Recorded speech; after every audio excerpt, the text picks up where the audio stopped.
இங்கே கிறிஸ்துவனுடைய தலையிலே சுட்டப்பட்டிருந்து மிக அழகாக மடித்து வடிவமைக்கப்பட்டிருந்தது. இத பாக்குறது யாரு? உள்ள போய் யார் பாக்குறா? இதுவரைக்கும் மகதலேனா மரியாளுக்கு என்ன மைண்ட்ல தாட் இருக்கு? உயிர்த்தெழுந்தது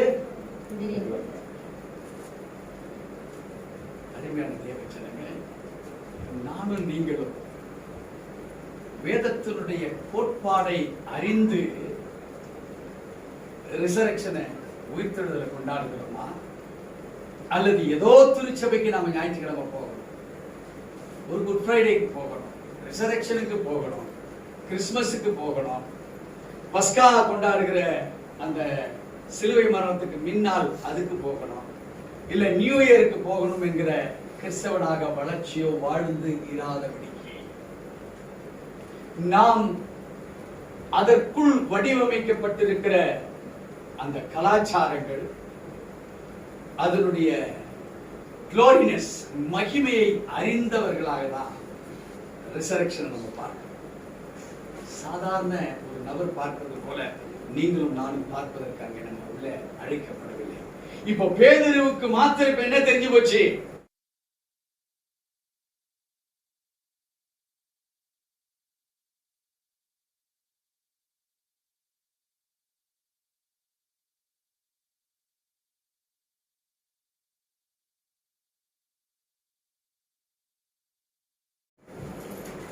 கர்த்தருடைய பரிசுநாமத்திற்கு மகிமை உண்டாவதாக. கிறிஸ்து நமக்காக பாடுபட்டு நம்முடைய வாழ்க்கையிலே உயிர்த்தெழுதலின் மகிமையை பெறுவதற்காக ஏசியா தீர்க்க தரிசன புஸ்தகம் சொல்லப்பட்ட வார்த்தைகள் 53ஆம் அதிகாரம் 10வது வசனத்தின் வழியாக, கர்த்தரோ அவரை நொறுக்க சித்தமாகி அவரை பாடுகளுக்கு உட்படுத்தினார். அவருடைய ஆத்துமா தன்னை குற்ற நிவாரண பலியாக ஒப்பு கொடுக்கும் போது அவர் தமது சந்ததியை கண்டு நீடித்த நாளாய் இருப்பார். கர்த்தருக்கு சித்தமானது அவர் கையினால் வாய்க்கும். தேவச்சனமே, it is the plan and it is the will and it is the determination of the Holy Father. பிதாவாகிய தேவனுடைய சித்தம் பரிபூர்ணமாய் இந்த பூமியிலே நிறைவேறும்படி கர்த்தருடைய ஆவியானவர் ஆண்டவராய் இயேசு கிறிஸ்துவை நடத்தியிருக்கிறார். why, for what purpose? இங்கே வேதம் சொல்லுகிறது எதற்காக? அவருடைய ஆத்துமா தன்னை குற்ற நிவாரண பலியாக ஒப்பு கொடுக்கும் பொழுது there is something is going to happen. ஒரு காரியம் செய்தா இன்னொரு காரியம் உருவாக்கும். கிறிஸ்து இயேசு மகிமையான யாராலும் செய்ய முடியாத ஒரு காரியத்தை செய்யும்படியாய் he was called by the Father. தேவனால் அழைக்கப்பட்டவராக கிறிஸ்து இயேசு இந்த பூமிக்கு வந்தார். வேதம் தீர்க்க தரிசனமாக கிறிஸ்து பிறப்பதற்கு முன்பாக தீர்க்க தரிசனமாக ஏசியாவினுடைய வார்த்தையின்படியாய் பரிசுத்த ஆவியானவர் பேசினார். அவருடைய ஆத்மா தன்னை குற்ற நிவாரண பலியாக ஒப்பு கொடுக்கும் போது என்ன நடக்கும்? அவர் தமது சந்ததியை கண்டு நீடித்த நாட்டாய் இருப்பார். தேவச்சனமே, கிறிஸ்து ஒப்பு கொடுக்கப்பட்டு it has been lost by 2021 years. 2021வது ஆண்டுக்குள் நாம் கடந்து சென்றோம். அவரை எழுப்பின அதே ஆவியானவர் கிறிஸ்துவை அந்த ஆத்மா குற்ற நிவாரண பலிக்காக, குற்றம் அற்றவராக எதற்காக ஒப்பு கொடுக்கப்பட்டாரோ, அந்த குற்றங்கள் ஓ மேலேயும் ஏ மேலேயும் இல்லை என்பதை நிரூபிப்பதற்காக அவர் அதை சுமந்து அதை தீர்த்தார். இப்போ the power of resurrection, உயிர்த்தெழுதலின் வல்லமை நீ விசுவாசிக்கிற பொழுது உனக்குள் இருந்த போராட்டத்துக்கு காரணமான நீயும் சரி உன்னுடைய முன்னோர்களும் சரி எந்த பாவத்தினால் சாபத்தினால் கட்டப்பட்டு இன்றைக்கு தெய்வீகமற்ற பிரச்சனையில் நீ வாழ்ந்து கொண்டிருக்கிறியோ, யாரோ செய்த குற்றத்திற்கு நாம பலியானவர்களாக இருக்கிறோம். நாம் செய்த பலிக்கு எந்த குற்றமும் அறியாத இயேசு கிறிஸ்து நமக்காக பலியாயிருக்கிறார். அருமையான தேவஜனமே, இப்ப அவர் சொல்றாரு, நான் அந்த பலியை சுமந்து தீர்த்துட்டேன். பாவத்துக்கு உண்டான பலி, உன்னுடைய பாரம்பரியமான ஜெனரேஷனல் வாண்டேஜஸ்க்கு உண்டான பலியாக நான் அதை சுமந்து தீர்த்து விட்டேன். நீங்க அதை சுமக்க வேண்டியதில்லை. ஆனா ஒன்று செய்யணும், தீர்க்க தரிசனம் நிறைவேறி இருக்கிறது என்பதை நீங்க உணர ஆரம்பிக்கணும். கொண்டாட்டம் பெருசல்ல, அனுசரிப்பது பெருசல்ல. அதை உணர்ந்தவர்களாய் நீ அனுசரிப்பாயானால் the power of deliverance, the resurrection wings or holds the power of deliverance unto the believer. யார் விசுவாசிக்கிறார்களோ, who has the faith over the resurrections, தேவன் அவரை மரித்தோரில் இருந்து எழுப்பினாரே. ரோமர் 8:11 வாசித்து பார்க்கிற பொழுது வேதம் சொல்லுகிறது, அன்றியும் இயேசு கிறிஸ்துவை மரித்தோரில் இருந்து எழுப்பினருடைய ஆவி உங்களில் இருந்தால் கிறிஸ்துவை எழுப்பினவர் உங்களில் இருக்கக்கூடிய சாவுக்கு ஏதுவான உங்கள் சரீரங்களை உயிர்ப்பிப்பார் என்று வேதம் சொல்லுகிறது. We must have a faith that Jesus has been resurrected by the power of the Holy Spirit.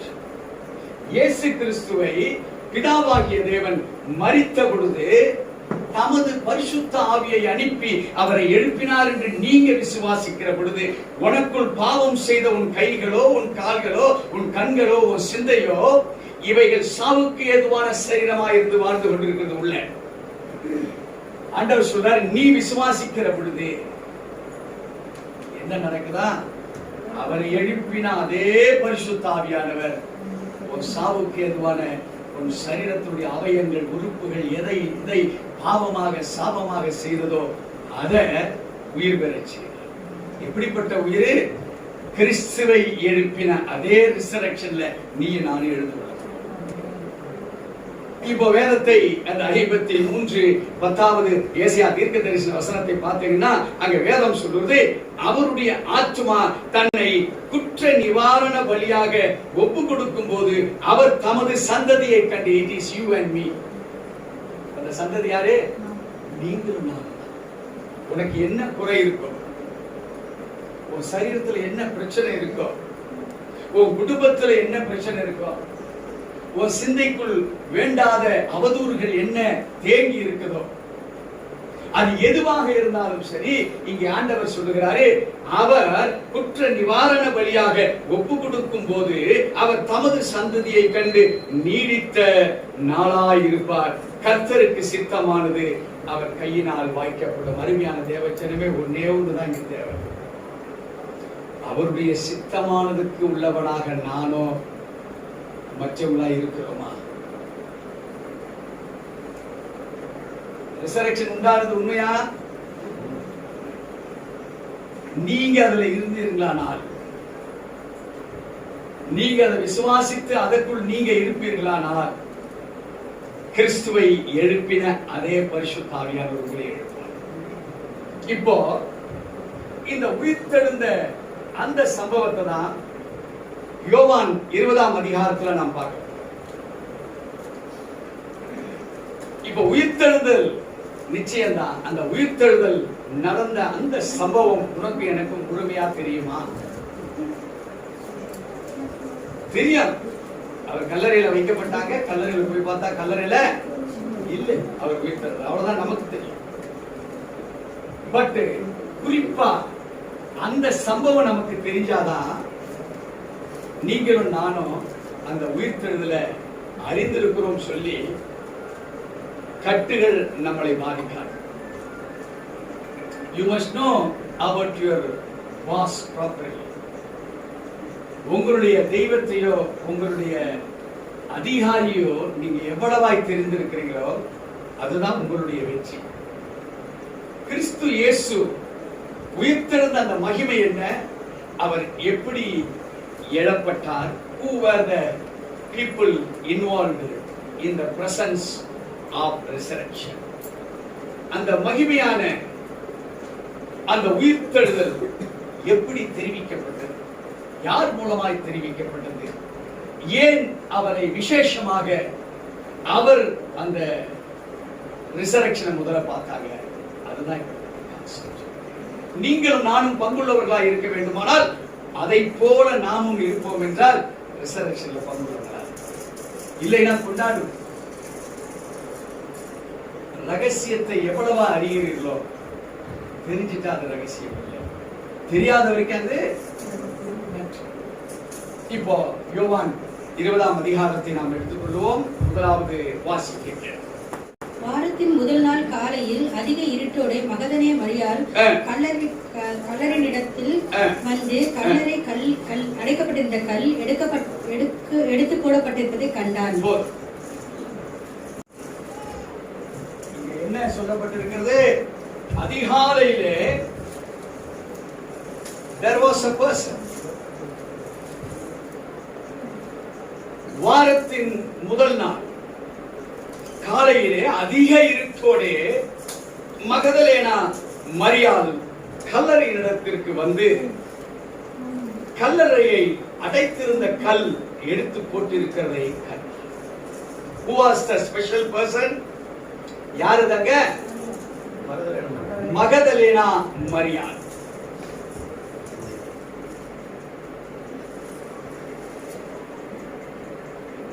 முக்கியமான நபர்.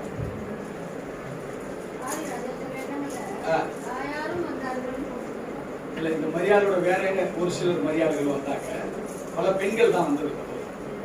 இதுல வெரி வெரி எஃபெக்டிவ் இந்த ஒரு அம்மா தான்.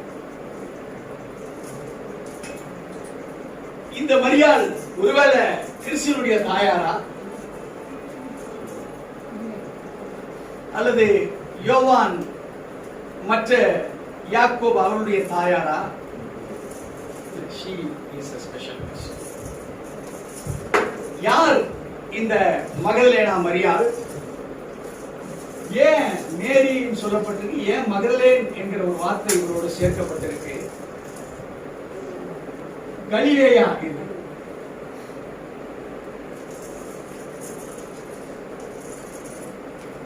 கலிலேயா கடல்.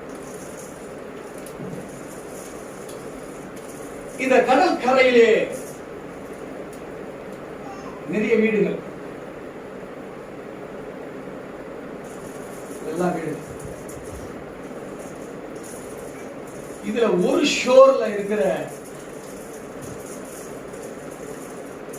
ஒரு கடற்கரை பகுதியில இருக்கிற ஒரு ஊருக்கு பேர் தான்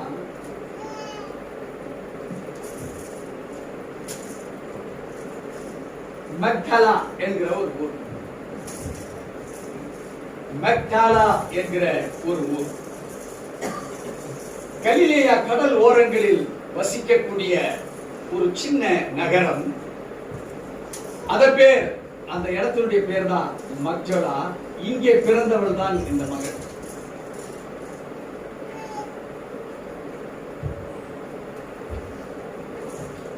இந்த மேரி என்கிற இந்த பெண்மணி இந்த கலிலேயா கடலுடைய ஓரத்தில் இருக்கக்கூடிய ஒரு சின்ன ஒரு நகர் பகுதி, அந்த நகர் பகுதியினுடைய ஊர்ல பிறந்ததுதான் மேரி. அதனால இவளுக்கு வேதத்தின்படி மகதலேனா மக்தலா என்கிற ஒரு சிறிய நகரத்திலே பிறந்த ஒரு மேரி என்பதனாலே மக்தலேன் மேரி, தமிழ்ல மகதலேனா மரியாள் என்று சொல்லப்பட்டது. அநேகர் வேதத்துல மரியாள் எந்த மரியாள் என்று தெரியாது இருப்பதனால சத்தியத்தினுடைய அறிவுத்தன்மை or the stability of the knowledge, நாம் அறிந்திருக்கிற அறிவு பூர்வங்கள தடுமாற்றங்கள், இப்ப எந்த மேரின்னு யாராவது உங்கள்கிட்ட சொன்னா இயேசுவோட அம்மாவான்னு கேட்டா நீங்க என்ன சொல்லுவீங்க? இப்போ இதுக்கு முன்னாடி இல்லைன்னு சொல்ல தெரியாது, ஒருவேளை தெரியல, என்னன்னு தெரியல. நிறைய மேரிக்கள் பைபிள்ல உண்டு, அதுல எனக்கே தெரியல அப்படின்னு நம்ம சொல்லிட்டு.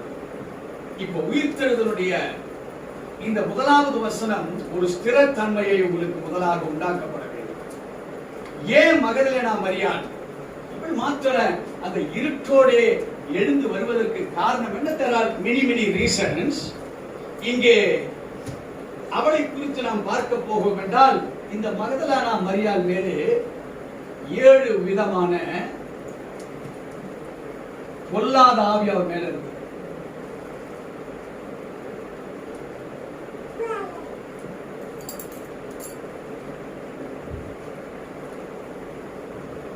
இந்த 7 விதமான பொல்லாத ஆவிகள் இவளை மிகவுமாக மோசமான சரீர சுகவீனம்,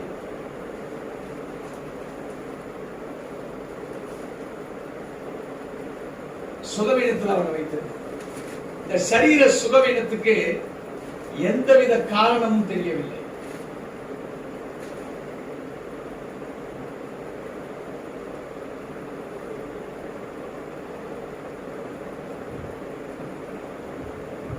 ஜீசஸை, இயேசுவை இவள் ஒரு முறை சந்திக்கிற பொழுது அவள் சுகம் பெறுகிறவராய் மாறுகிறார். ஒரு சுகம் கிடைக்கும். சுகம் கிடைத்த இந்த மகதலேனா மரியாள் இயேசுவுக்கு உண்மையுள்ள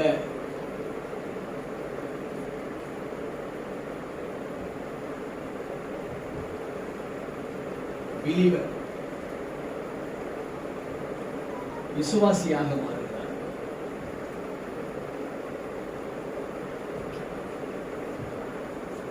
அருமையான தேவஜனமே, இந்த மகதலேனா மரியாள் தான் சீமோன்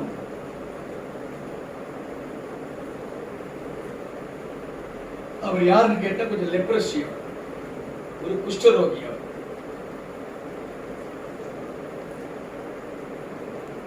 இந்த சீமோன் என்கிற இந்த குஷ்டரோகி வீட்டுக்கு இயேசு போகிற பொழுது, இயேசு இந்த குஷ்டரோகி வீட்டுக்கு போறாரு. அப்போ மகதலேனா மரியாள் இவங்க வீட்டுக்கு போய் இயேசுனுடைய பாதத்தை கண்ணீரினாலே, கண்ணீரை கொண்டு ஆண்டவருடைய இயேசு பாதத்தை கழுவுகிறவன் இவளே. கிறிஸ்துவனுடைய சகல ஊழியங்களிலும் பங்கு கொள்ள வாய்ப்புள்ள இடத்துல எல்லாம் போவாங்க. எங்கேயுமே அவருடைய பேர் அதிகமாக இருக்காது. மிக முக்கியமான இடங்கள்ல இந்த மகதலேனா மரியாள் கொடுக்கப்பட்டிருக்கு. குறிப்பா சிலுவையின் மரணம், இவைகள் from beginning to end. அவரை பிலாத்தினிடத்தில் கொண்டு போகிற அந்த சம்பவங்களில் இருந்து, அவரை குற்றப்படுத்தின சம்பவங்களில் இருந்து, இந்த மகதலேனா மரியாள் till the death வரைக்கும் இருக்கிற ஒரே ஒரு நபர் மகதலேனா மரியாள் மாத்திரமல்ல. நீங்க உலகத்தினுடைய பல பங்குகள் போய் பார்த்தீங்கன்னா 25க்கு மேற்பட்ட புகைப்படம், டார்க்கா இருக்கும் போட்டோ, அதுல ஒரு மரியாள் அப்படி திரும்பிட்டு பாத்தீங்களா? நிறைய போட்டோஸ் வெறும் மரியாள் போட்டோ மாத்திரம் தான் இருக்கும். நான் நிறைய பார்த்திருக்கேன். நீங்க இங்க யாராவது பார்த்தவங்க இருக்கீங்களா? ஒரு போட்டோ, அதுல ஜீசஸ் இருக்க மாட்டாங்க, அதுல போட்டிருக்கும் மகதலேனா மரியாள் என்று சொல்லி. இந்த மரியாள் தான் 25 மேற்பட்ட விதங்களின் புகைப்படம் மரியாளுக்கு மாத்திரமே, இந்த மகதலேனா மரியாளுக்கு மாத்திரமே வடிவமைக்கப்பட்டது. மாத்திரமல்ல, 4 சுவிசேஷங்கள்ல 4 Gospelsல 12 இடங்களில் மகதலேனா மரியாளுடைய பேர், நீங்க 4 சுவிசேஷத்தை வாசிக்கிற பொழுது எங்க மகதலேனா மரியாள் வருதோ அந்த வசனத்தை எழுதுனீங்கன்னா, the name has been occurred at 12 places. ஒரு சீசனை கூட 12 இடங்கள்ல சொல்லல. ஆனால் இந்த மகதலேனா மரியாளை குறித்து நாம் பார்க்கிற பொழுது 12 கான்செப்ட் உள்ள பிளேஸ்ல அவருடைய பெயர் சுவிசேஷங்களில் இடம் பெற்றது.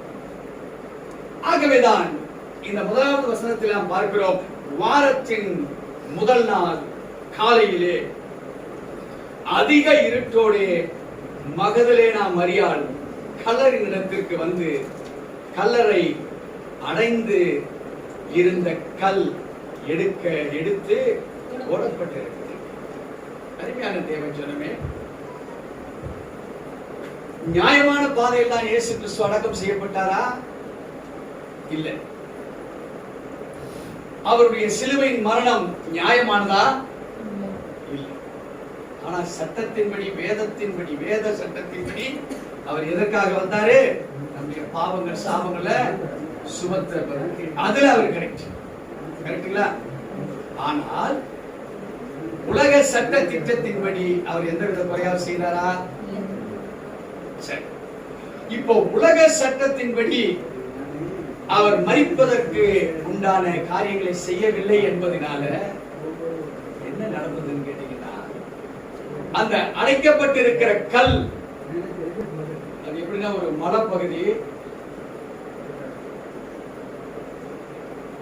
இதுதான் இந்த நிலம், இவ்வளவுதான் ஓப்பனிங். இந்த ஓப்பனிங் இவ்வளவுதான். இது ஒரு பெரிய மலைப்பகுதி. இதுதான் ஒன்னே ஒரு ஓப்பன்.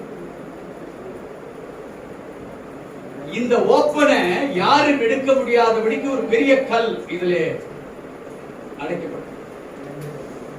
அவ்வளவு ஈஸியா இந்த கல்லை புரட்ட முடியாது.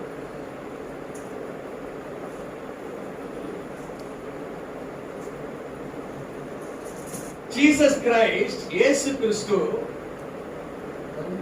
அவர் நியாயமான முறையில் அவர் அடக்கம் பண்ணப்படவில்லை என்பதை அறிந்தவர்கள் அந்த பாடியை யாருமே எடுத்துடக்கூடாது என்பதற்காக மிக powerful stone, very weight stone வச்சு அடைக்கப்பட்டது. ஒருவரும் திறக்க முடியாத அந்த கல் திறக்கப்படுவதற்கு யார் திறந்திருப்பார்? மகதலேனா மரியாள் அதை பார்க்கிறா, எடுத்து போடப்பட்டிருக்கிறது. ஆச்சரியத்தை உண்டாக்குது. மாத்திரமல்ல, இங்கே வேதம் போட்டிருக்கிறது வாரத்தின் முதல் நாள் காலை. எப்போது? Sunday early morning.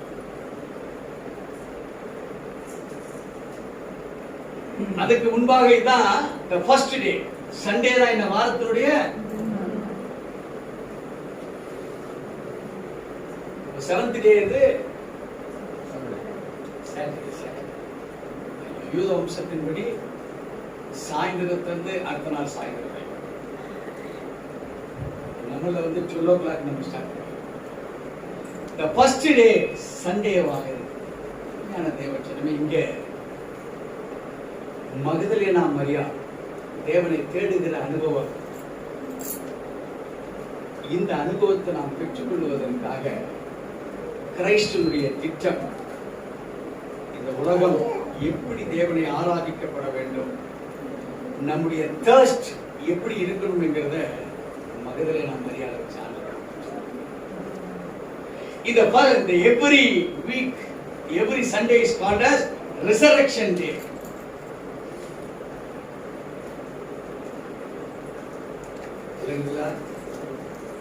ஒரு ஞாயிற்றுக்கிழமை என்ன டேவா இருக்கு? ரிசரெக்ஷன் டேவா இருக்கு.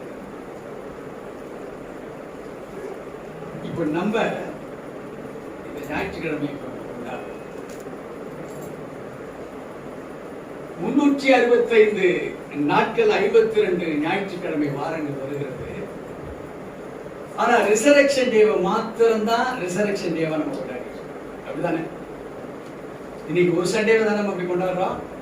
மற்ற சண்டேவை இந்த அளவுக்கு உள்ளத்துல ஒரு சாங்சுட்டி, சாநித்தியத்தோடு கூட, அதை அர்ப்பணிப்போடு கூட நாம கொண்டாடுறோமா? இதெல்லாம் தேவனுடைய திட்டம். So every Sunday is considered as a resurrection. அது வாரத்தினுடைய இந்த முதல் நாள் என்று வேதம் சொல்லுகிறது. இப்போ இந்த முதல் நாளே ரிசரக்ஷன் சண்டேவா இருக்கிறதுனால மகதலேனா மரியாள் கிறிஸ்துவை போய் பார்த்த விதம் எது? கல்லறையை பார்த்து அவளுக்கு ஒண்ணும் இல்லை, அது மூடப்பட்டு தானே இருக்கும். அந்த விசுவாசம் தானே போறாங்க. ஆனா she want to visit Jesus. இயேசுவை போய் பார்க்கணும். அருமையான தேவச்சனமே, கிறிஸ்து தன் உயிரோட்டத்தை, the reality of living Christ இப்ப அவளுக்கு மாத்திரம் தான் முதல்ல வெளிப்படுது. காரணம் என்ன தெரியுமா? அவளுக்கு தெரியும் அவரு மரிச்சாச்சு, அவளுக்கு தெரியும் கல்லறை உள்ளதான், அவர் உயிர்த்தெழுந்தது அவளுக்கு தெரியுமா? விசுவாசம் அவளுக்குள்ள என்ன இருக்கு? This is the first day. அவளுக்கு ரிசர்வேஷன் டே அவளுக்கு தெரியாது. அவரை பார்க்கணும், அதை கொண்டாடணும். அவர் ஏற்கனவே வேதத்துல சொல்லப்பட்டு இருக்கிறது ஆராதனைகளை குறித்து. அவர் தன்னை குறித்து சொல்லி இருக்கிறாரு. தன் நேரத்தை பலமாய் எடுத்துக்கொண்டு நைட்ல தூங்கினால இல்லையா? ஆனா காலையில எழுந்து எங்க போறா? To visit Jesus.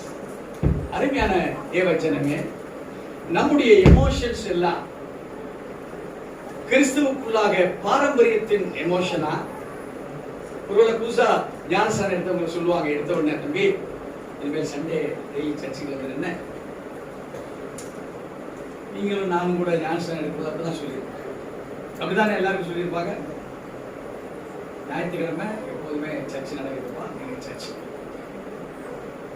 இதுவரையில் யாராவது இங்க இருக்கிறவங்க தம்பி மகதலேனா மரியாள் தான் முதல் பார்த்தது? யார் அந்த மகதலேனா மரியாள்?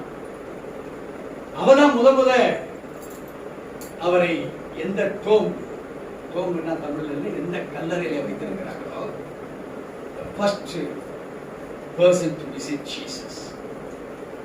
அது இப்பொழுது ரிசரக்ஷன் டேவாக எவ்ரி சண்டே கொண்டாடப்படுகிறது. சண்டே வாரத்தின் முதல் நாளா இருக்கு. அந்த முதல் நாள்ல நாம் தேவனை யாராவது அப்படி சொல்லி உங்களை அழைத்து அல்லது தெரிந்து நீங்க மற்றவங்களுக்கு அப்படி சொல்லி கொடுத்துருக்கீங்களா? யாராவது சொல்லி கொடுத்துருக்கீங்களா? இல்ல உங்களுக்கே தெரியுமா? இல்ல உங்களுக்கே தெரியாதா? தெரியுமா தெரியாதா? தெரியாது. அது பாரம்பரியமா நம்ம. பட் நீங்க மரியாதை போல நாம எந்த அளவுக்கு ஒரு எந்தூசியாஸ்டிக் நேச்சர், அவ ஒன்னும் ரிசரக்டட் ஆயிருக்காரு என்பது அவளுக்கு அந்த புலப்பாடே இல்லை. அவர் உயிரோடு எழுந்திருப்பார் என்கிற ஒரு எண்ணமே கிடையாது. But she visited. அருமையான தேவஜனமே, ஒருவேளை இப்படி சொல்லலாம், இது ஒரு பிளைண்ட் ஃபெய்த்தாக சொல்லலாம், ஒரு குருட்டு நம்பிக்கை. நீங்க வருகிற இந்த ஞாயிற்றுக்கிழமை ஆண்டவர் தரிசிச்சு நான் அதுக்காக தான் நான் சண்டே போறேன். இது பாரம்பரியமான ஒரு சட்டம் என்று சொல்லி அல்ல. மகதலேனா மரியாளை போல நான் அவரை பார்க்க விரும்புகிறேன் என்கிற உணர்வு இல்ல. உங்களுக்கு அவர் என்ன செய்தார் அதற்காக நான் அவரை பார்க்கிறேன், அல்லது அந்த ரிசரக்ஷனுடைய பவரை நான் எவரி சண்டே போய் ரெனிவல் பண்ணிக்கணும். எனக்குள்ள வேதத்தில் அவருடைய ரிசரக்ஷன் குறித்து அவ்வளவு பிரமாதமா சொல்லியிருக்கேன். நான் வாரம் போகும்போது அவர் எதற்காக என்னை உருவாக்கினார், எதை செய்வதற்கு என்ன அழைத்திருக்கிறார் என்பதை நான் அறிந்து கொள்வதற்காக நான் போறேன். அப்படி என்கிற உணர்வு நமக்குள் ஞாயிற்றுக்கிழமைகளில் வந்திருக்கிறதா? அருமையான தேவஜனமே, பல விதமான ஒரே ஒரு நபருடைய பல காரியங்களை நாம் இதிலே பார்க்கிறோம்.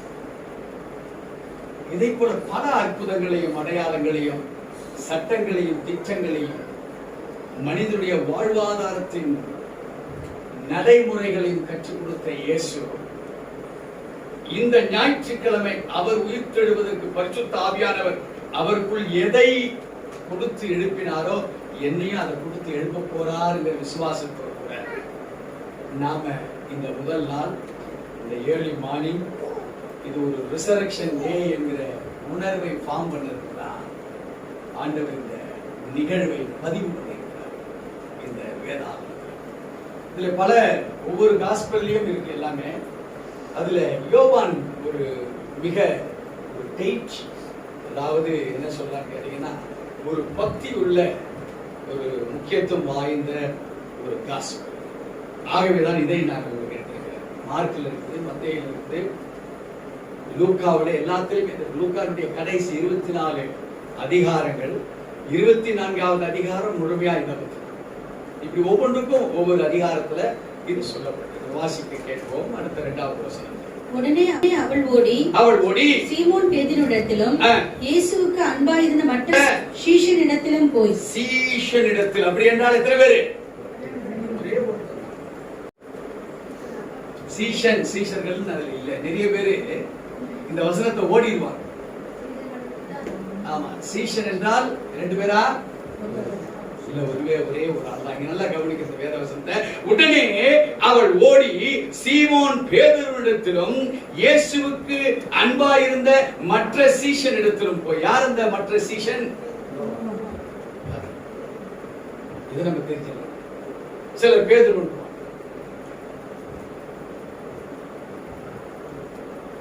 வேதம் எவ்வளவா நீங்க தெரிஞ்சிருக்கிறீங்களோ ரிசரக்ஷனே கோளாறுன்னு வச்சுக்கோங்களேன். உயிர்த்தெழுதலே கோளாறு. நம்மளை வச்சு ஆண்டவர் அற்புதம் செய்யணும். ஏன்னா நம்ம ஃபெயிலான ஸ்டூடெண்ட். நம்மளுக்கு டாக்டர் போட்டேன் எப்படி கொடுப்பாங்க. இப்ப யோவான் சொன்னவங்க ஒரு 4 பேர் இருப்பீங்களா? யார் யார் சொன்னீங்க? வேற யாரு? சிஸ்டர், நான் மிச்ச பேரை குறைக்கு சொல்லல. எத்தனை பேருக்கு தெரிஞ்சிருக்கீங்க? அதான் சொல்றேன். அநேகர் பேதுருவாங்க. ஏன்னா பேதுரு தான் முதல் சீஷன். அப்போ இயேசுவுக்கு அந்த முதல் சீஷன். எல்லாரும் வீட்லயும் பாருங்க, முதல் குழந்தை மேல. இங்க வேதம் சொல்லுகிறது, அவள் ஓடி போய் என்ன செய்யறா? முதல்ல பாக்குறா, பேதுரு கிட்ட சொல்றா. மற்ற சீஷன் ஆகிய அங்கே யோவானும் இருக்கிறார். கர்த்தரை கல்லறையிலிருந்து எடுத்துக்கொண்டு போய் விட்டார்கள். அவர் வைத்த இடம் எங்களுக்கு தெரியவில்லை. இப்ப என்ன சொல்றா? எங்களுக்கு. இப்பதான் ப்ரூவ் ஆகுது. இந்த மகதலேனா மரியோடு கூட வேற ஒரு சில பெண்மணிகளும் இப்போ மகதலேனா மரியா ஆண்டவரோடு கூட ஊழியங்களிலும் ஆண்டவரோடு கூட அந்த குரூசிபிகேஷன் சிலுவையில் அறையப்படுகிற பொழுதும் மகதலேனா மரியாளோட ஒரு நல்ல குரூப் இருந்தது. ஓகேங்களா? ரிசரக்ஷன்ல ஒரு சின்ன கேள்வி உங்களை, are you a perfect group? வேதம் சொல்லுகிறது. மத்தேயுல நீங்க பாத்தீங்கன்னா 18ஆம் அதிகாரம், மத்தேயு 18ஆம் அதிகாரம் வசனத்தை வாசிக்க கேட்போம். 19, 20 வாசிக்க கேட்போம். அல்லாமலும் உங்களில் 2 பேர் தாங்கள் வேண்டிக் கொள்ள போகிற எந்த காரியத்தை குறித்தாலும் பூமியிலும் ஒருமனப்பட்டிருந்தால் பரலோகத்தில் இருக்கிற எங்கள் பிதாவினால் அது அவர்களுக்கு உண்டாகும் என்று உங்களுக்கு சொல்லுகிறேன். ஏனெனில் 2 பேராவது 3 பேராவது என் நாமத்திலே எங்கு கூடியிருக்கிறார்களோ அங்கே அவர்கள் நடுவில் இருக்கிறேன் என்றார். அருமையான தேவஜனமே, God wants the involvement of many people. சபை ஒரு தனி மனிதனுடைய வாழ்வுக்காக அல்ல. ஒருவேளை நீங்க பலராக உட்கார்ந்து இருக்கிறீங்க, பலருக்குள்ளாக உங்களோடு கூட ஒத்த மனம் உள்ளவர்கள் இல்லையா? எங்க பாஸ்டர் கணவனே வரமாட்டான். இல்ல கணவன் சொல்றான் எங்க பாஸ்டர் மனைவி எங்க வர்றான். இல்ல அண்ணன் சொல்றான் தம்பி எங்க பாஸ்டர். இல்ல அக்கா சொல்றாங்க எங்க தங்கச்சி வர. அப்படிதான் இருக்குது. அப்படிதானே இருக்கிறவங்க. எத்தனை பேர் கணவன் மனைவி பிள்ளைங்க ஒரு குரூப்பா பாஸ்டர் பாத்தீங்கன்னா நாங்க 15 பேர் வந்திருக்கோம். யார் தெரியுங்களா? எங்க தாத்தா பாட்டி, எங்க அப்பா அம்மா, அவங்களுக்கு பிறந்த 4 பசங்க, அவங்களுடைய மனைவி மாறுங்க, அவங்க குழந்தைங்க, எங்களுக்கு இந்த சைடு ஃபுல்லாகி போச்சே பாஸ்டர். இதுல அப்படிதான் இருக்கு. 5 சேர், 1 2 3 4 5 20 18 பேர்ல 2 சேர் தான் இங்க காலி. இங்க ஒரு 1.5 குடும்பம், மொத்தமே 2.5 குடும்பம் தான் இந்த சர்ச்சில். அதை போட்டா உட்கார முடியும். ஒருமனமற்ற நீங்களும் நான் தான் இங்க உட்கார்ந்து. புரியுதுங்களா? Resurrection is important. இப்போ தேவ ஜனமே, the presentations of each versions, இங்கே கொடுக்கப்பட்டிருக்கிற வார்த்தைகள் அது பார்ப்பதற்கு சம்பவத்தை சொல்ற மாதிரி தான் இருக்கும். But it is the issue concerned with every individual coming to the church. இப்போ உண்மையிலே இயேசு வந்திருக்கிறார் அப்படின்னு வச்சுக்கோங்க, பிறந்துட்டார். நிச்சயமா சொல்றேன், இங்க இருக்கிற அம்மாவோ அப்பாவோ பசங்கள்லாம் சொல்லியப்பா சர்வவல்லவர் சேவை சபைக்கு இயேசு வந்திருக்கிறார், நீங்க இன்னைக்கு எங்க போகாதீங்க, நீங்க எல்லாம் எங்க வந்துருங்க, இங்க வந்துருங்க. இப்படி ஒருவேளை இங்க இருக்கிறவங்க எல்லாம் அவங்க குடும்பத்தை கூப்பிடுறீங்கன்னு நீங்க பேசுவாருன்னா கூப்பிடுறீங்களா? வராருன்னு வச்சுக்கீங்களா? இன்னைக்கு அவர் டைம் கொடுத்தா எனக்கு தெரிய போது வர நான் சொல்ல மாட்டேன். இன்னைக்கு வராரு வரீங்க. இப்ப ஒருவேளை நான் போன வாரம் சொல்றேன் அவர் வராரு, டைம் சொல்ல, நீ எல்லாம் என்ன சொல்லிருப்பீங்கப்பா? அவர் டைம் சொல்ல, எதுவும் என்ன பண்ணுது, காலையில 8 மணிக்கு முன்னாடி இந்த இடத்த பார்த்து நீ வந்தா எனக்கு 2 இடம் போட்டு வந்தது மாத்திரம் கை கொடுக்குறாரா எல்லாரும், அவரே ஜெபிக்க போறாராம். ஆனா பாஸ்டர் வேணும்னு டைம் சொல்லல. நிச்சயமா சொல்ற, பெரிய பெரிய திருச்சபைக்கு தெரிஞ்சா கூட்டம் அருமையான தேவ ஜனமே, ஒரு மக்தலேனா மரியாள் அவருடைய வாஞ்ச பாருங்க, ஒரு திரள் கூட்ட பெண்களாக அவர்கள் கூடியிருந்தார். ஏன்? அவருடைய நாமத்தினால் கூட்டப்பட்டிருக்கிற அவங்க நன்மையும் பெற்றாங்க, கிறிஸ்துவனுடைய பாடுகளையும் பார்த்தாங்க. முடிஞ்சு போச்சு, சீசன்லாம் அவன் வெவ்வேறு திசையில கிடக்குறாங்க. அடக்கம் பண்ணப்பட்ட கல்லறை பக்கத்துல தான் இருக்கிறாங்க, பட் ஒரு இடமா இல்லை. அதாவது எங்க பக்கத்துல வீடு இருக்கோ போச்சு. இதுல கிட்ட இருந்தவங்க தான் பேதுருவும் யோவானும். இப்போ மனித கண்களுக்கும் தேவனுடைய கண்களுக்கும் பார்க்கிற நம்ம வித்தியாசம். இவ யார்கிட்ட ஓடி வந்து சொல்றா? எந்த சீசத்தை சொல்றா? பேதுரு கிட்ட தான் சொல்றா. ஆனால் வேதம் சொல்லுது கிறிஸ்துவுக்கு பிடித்தமான சீசன் யாரு? நாம கிறிஸ்து. நம்மள ஒப்பிட்டு பார்க்க வேண்டிய how we live in this world, either humanity or divinity.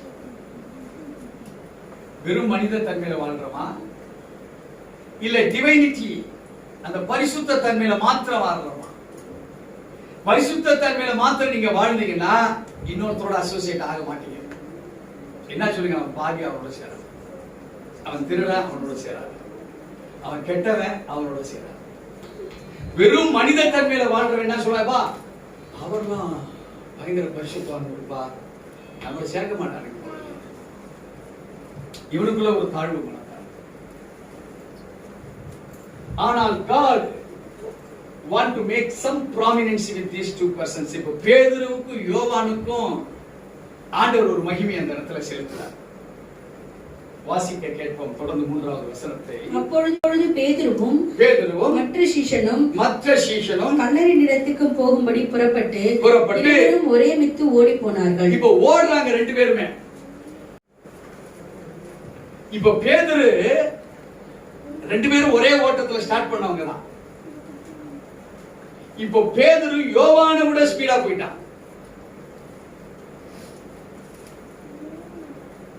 இப்போ யோவானும் ஸ்பீடா ஓடலாம். ஆனா கல்லறையில போய் சேரும் போது பேதுரு ஃபர்ஸ்ட், யோவான் செகண்ட்.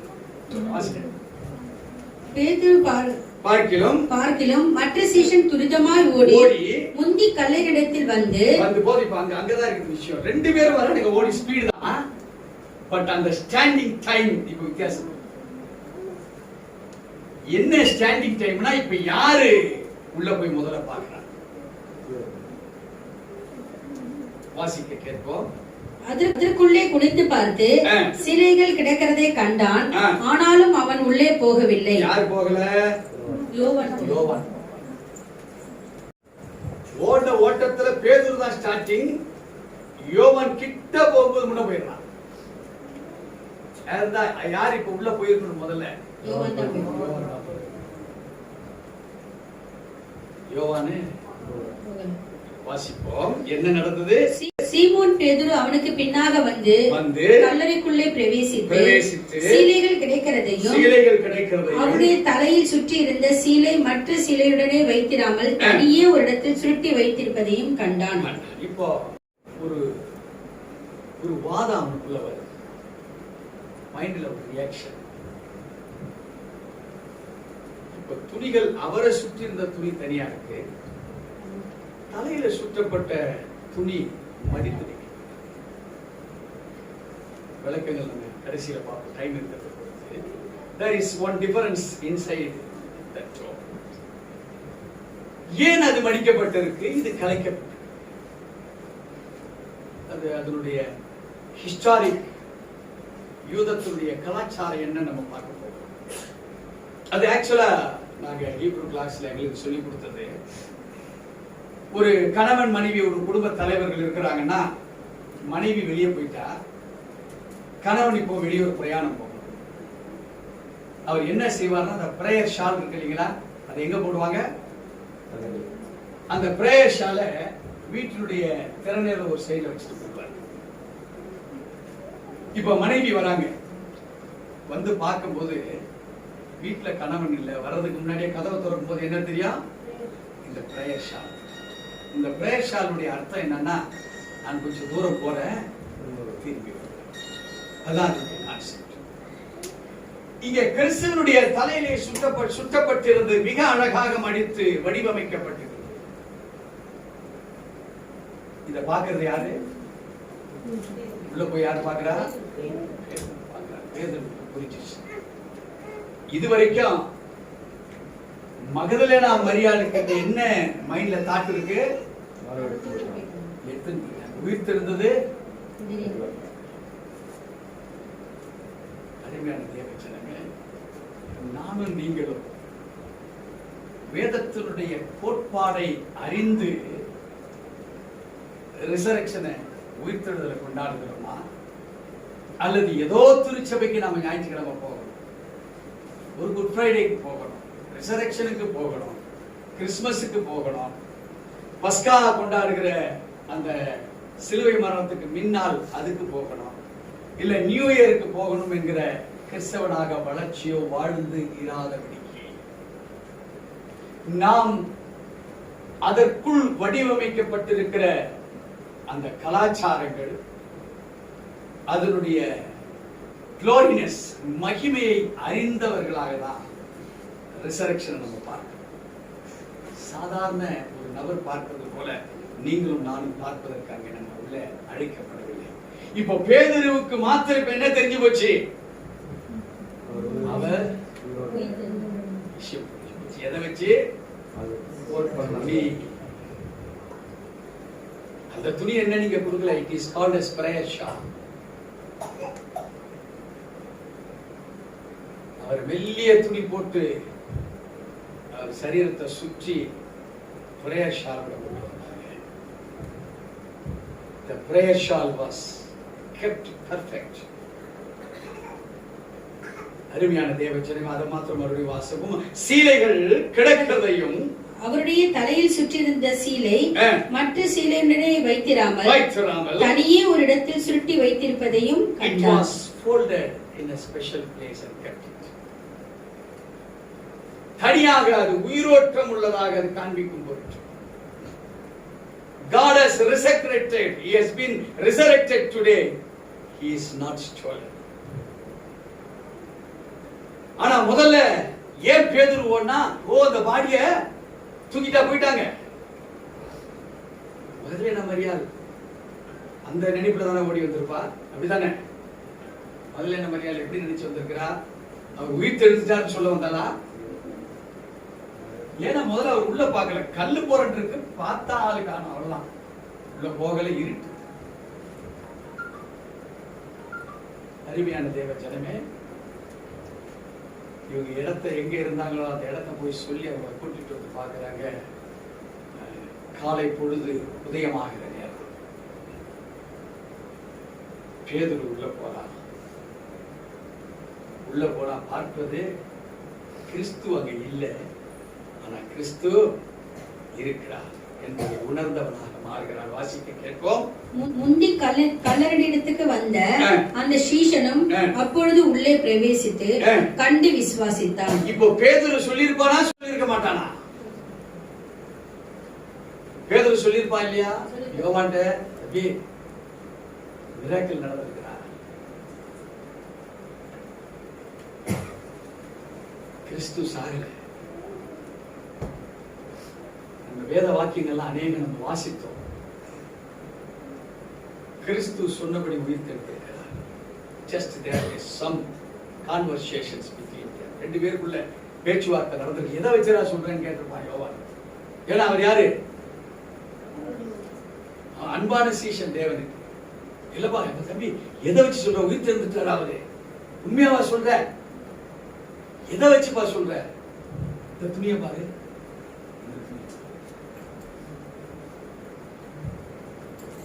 தேவச்சனமே, இது எதை குறிக்கிறது?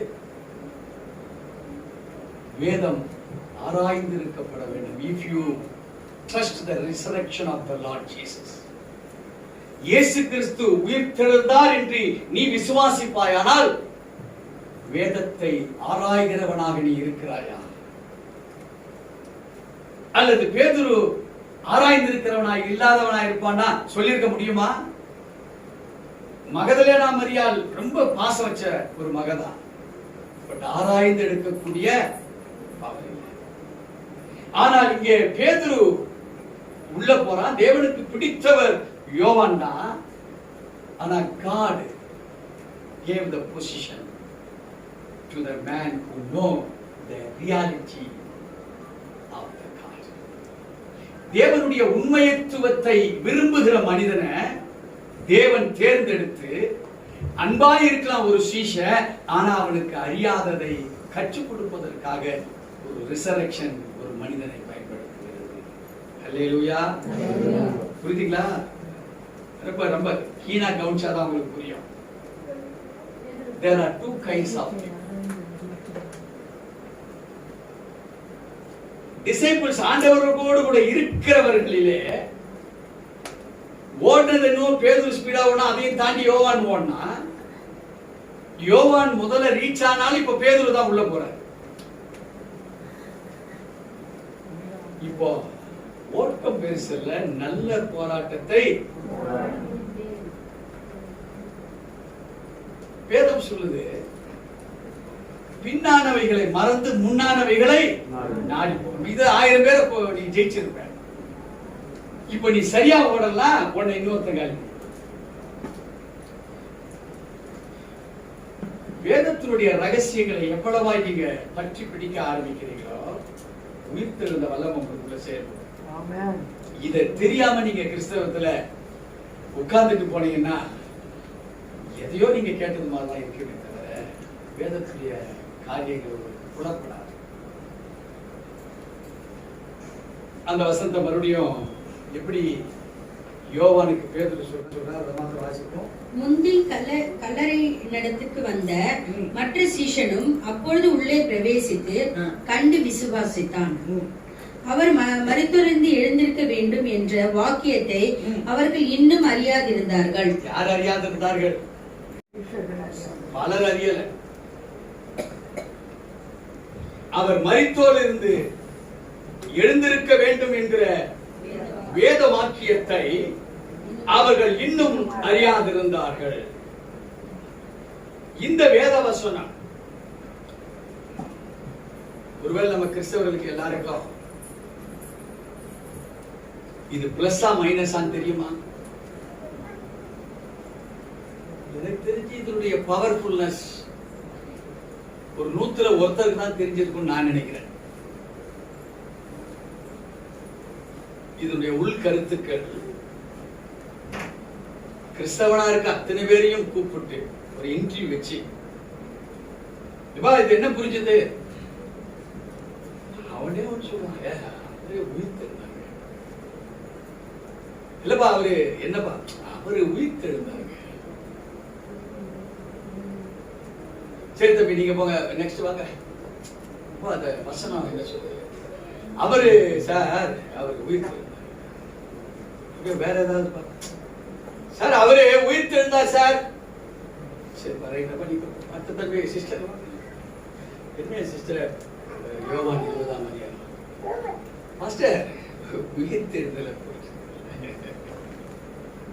சிஸ்டர். வேற ஏதாவது? வேற ஏதாவது? ஆமா மரியாதை அவங்க அம்மா பார்த்தாங்க. முதல்ல அம்மாக்கு தானே பாசம் ஜாஸ்தி.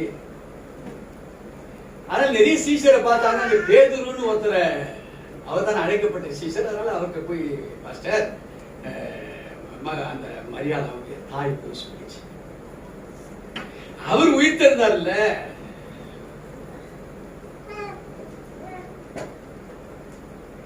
இதுல எது கரெக்ட்?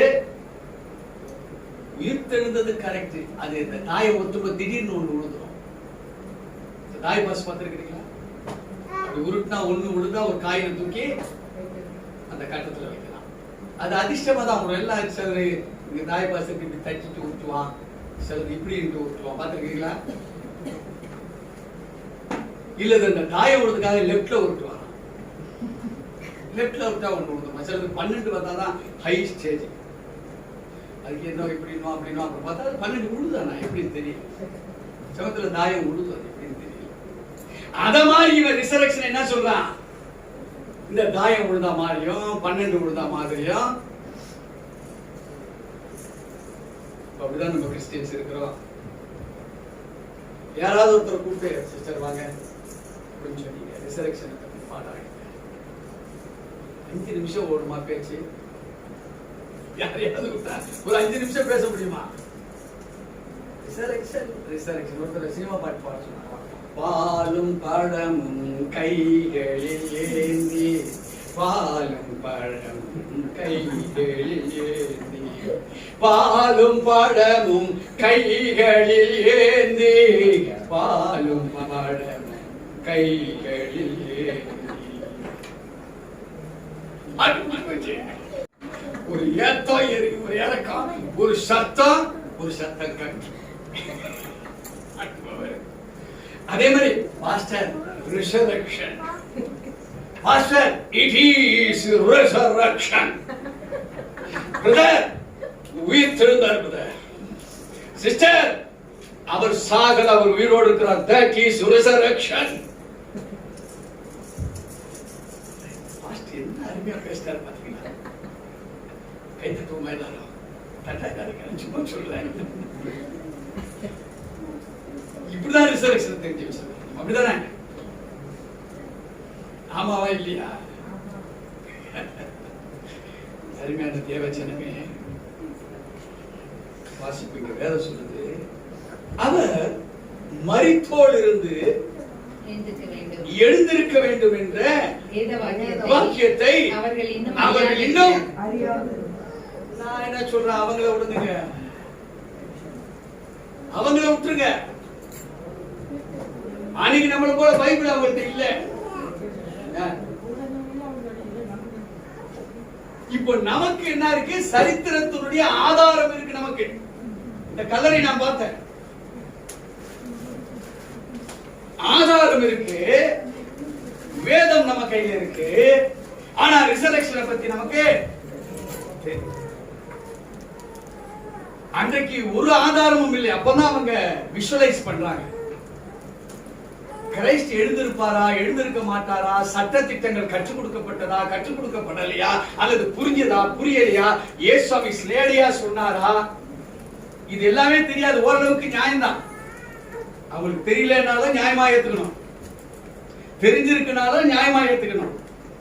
ஆனா நீங்களும் நானும் இப்பத்திய உலகத்துல தெரியலன்னா நம்மள என்ன சொல்றது? கேள்வி அதுதான். அருமையான தேவச்சனமே, வேதம் சொல்லுகிறது, பின்வந்த சீஷர்கள் தங்களுடைய இடத்திற்கு நடந்ததை பார்த்தாங்க. அவர் அங்க இல்ல. Now they went for a discussion. வாசிப்போம் தொடர்ந்து.